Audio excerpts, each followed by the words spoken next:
अब अगली जो खबरें हैं उनको ध्यान से देखिएगा, क्योंकि यह खबर आपको बताने वाली है कि अब क्या होने वाला है। हूती को करारा जवाब देने की तैयारी में इजराइल। ब्रेक करिए इस वक्त की बड़ी खबर। ड्रोन शॉट्स निकाल के रखेगा विजय। तेल अवीव पर हमले का जल्द बदला लेगा इजराइल। हूती से निपटने के लिए अमेरिका से बातचीत कर रहा है इजराइल। वेस्टर्न इंटेलिजेंस के हवाले से बहुत बड़ी खबर, ब्रेकिंग और शॉट दिखाइए जरा इस वक्त की बड़ी खबर। हूती को करारा जवाब देने की तैयारी में Israel. I said drone shots. तेल अवीव पर हमले का जल्द बदला लेगा इजराइल। हूती से निपटने के लिए अमेरिका से बातचीत कर रहा है इजराइल।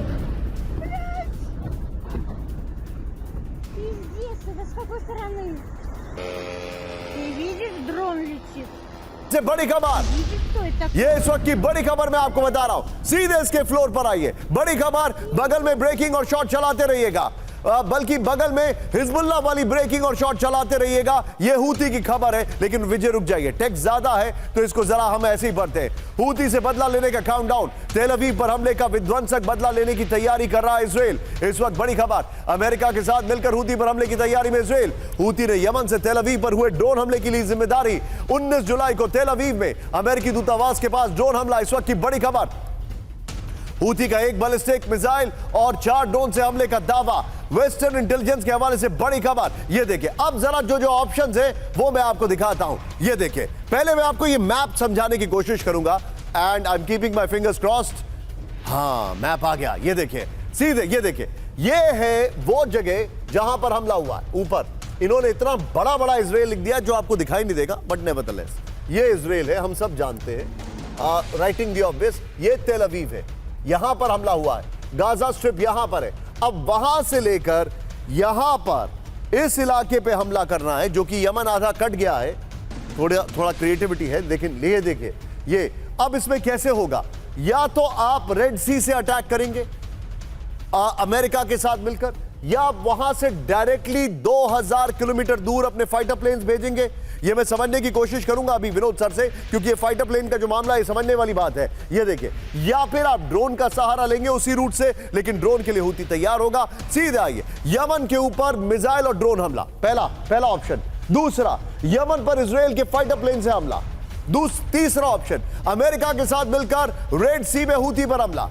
चौथा ऑप्शन, पश्चिमी देशों का हूती के खिलाफ ज्वाइंट ऑपरेशन। ये ऑप्शंस है सामने।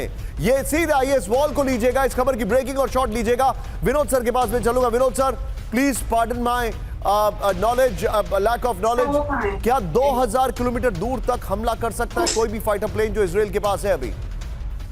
बिल्कुल कर सकता है निशांत जी, क्योंकि हम कल ही डिस्कस कर रहे थे। आज के तारीख में निशांत जी, जब air to air refuelling available है, दूरी कोई बड़ी चीज नहीं है, और air to air refuelling Israel के पास 90 के दशक से अवेलेबल है। तो जैसे हमारा जहाज जो है रफाल, तुलूज फ्रांस से टेक ऑफ करता है, सीधा जामनगर में आके लैंड करता है। तो डिस्टेंसेस आज के तारीख में बिल्कुल ही एक इशू नहीं है। ओके विनोद सर, और 2 बार 3 बार रिफ्यूलिंग करिए आप। Point taken sir, be with me sir.